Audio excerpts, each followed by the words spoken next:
What the hell is this? Where'd the Iron Maiden go? Oh, that's just great. Stupid radio is messed up.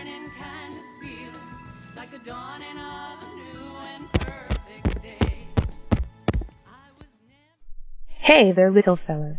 Who the hell are you? I'm a ghost, silly. Oh, really? You're dripping blood all over my car seat.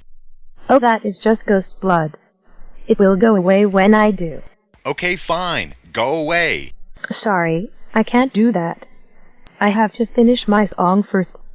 It's a morning kind of feeling, like a dawning of a new and perfect day.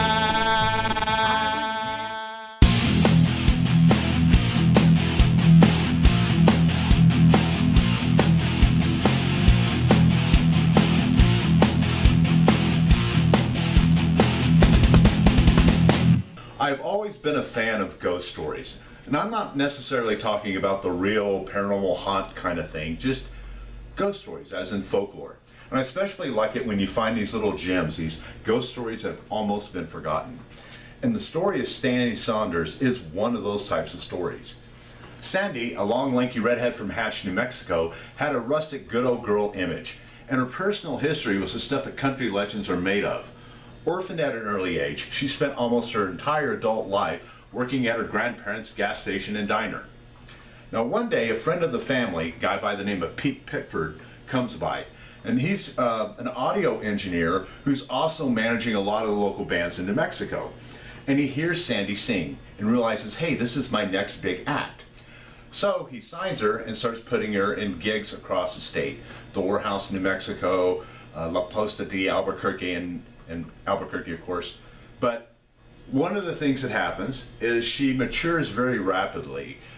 Within a year, she has her own band, she's writing her own material, and is starting to demand a record contract.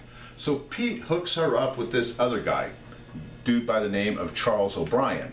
Now, he's a signing engineer at Club O Records. Well, Chuck goes and listens to one of her performances in Santa Fe and immediately signs her the very next day. So Charles flies her out to California to the Club O Records studios where they start working on her album Reflections. This is 1972. Now during the time of this production, Sandee and Charles start getting very fond of each other. In fact, Charles proposes to her. And she doesn't immediately accept the invitation here. She's like, wait a minute, let me think about this. And the next day she writes a song, Mornin Kind of Feelin, and this is kind of her answer to him. That's the hit song on her album, by the way. So Reflections comes out, hits the charts, she starts touring a little bit, but the marriage never happens.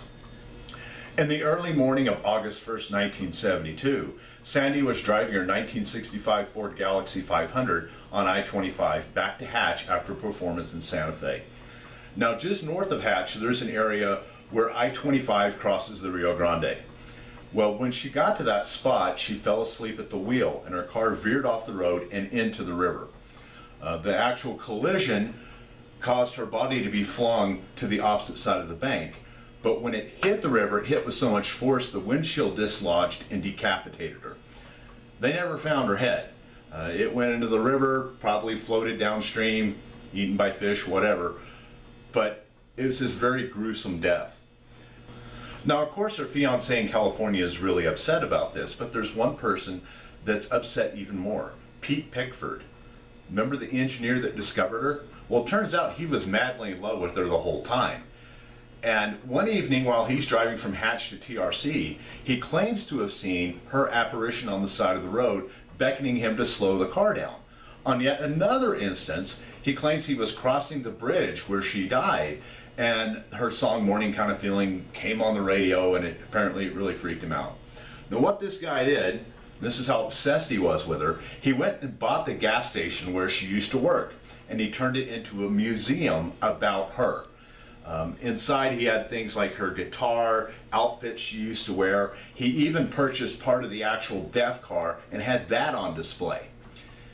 Anybody going into Pete's museum was told about the ghost story of Sandee, and he propagated this myth till he died in 1979. But it's interesting how the myth building affects it, because the original sighting it was seeing an apparition on the side of a road, kind of reminiscent of the hitchhiker type ghost stories that you hear about. But as the myth building comes in, it makes it scarier. So now we have her disembodied head, which appears in the back seat. Your radio messes up. The song Mornin Kind of Feelin comes on, and it doesn't matter if you change stations, it doesn't matter if you turn the radio off, it still plays. There's people having weird sensations that come over themselves in the car as it's going across the bridge and all this other kind of things. So definitely strange on how the myth develops from that original sighting. Another interesting thing about this story is that the Hatch Chamber of Commerce encourages this whole thing. They have an annual Sandee Saunders Day. Traditionally, it's supposed to be held on the first Sunday of August, but it has a barbecue, live music, and some sort of a competition for best head. I'm not even going to go there on what the hell that is. But according to the New Mexico Department of Tourism, this is actually the state's second most popular paranormal themed event. I don't know if this is still happening, still going on. So if anybody from Hatch or someone in the know has an idea, is the museum still there? Is this thing still happening? Please put it down in the comments. I'm real interested to know. Also, if you've heard of any of these little ghost stories, little folklore legends around, I would be interested in hearing those too. If you liked the video, please let me know and subscribe to the channel. And I'll see you in the next video.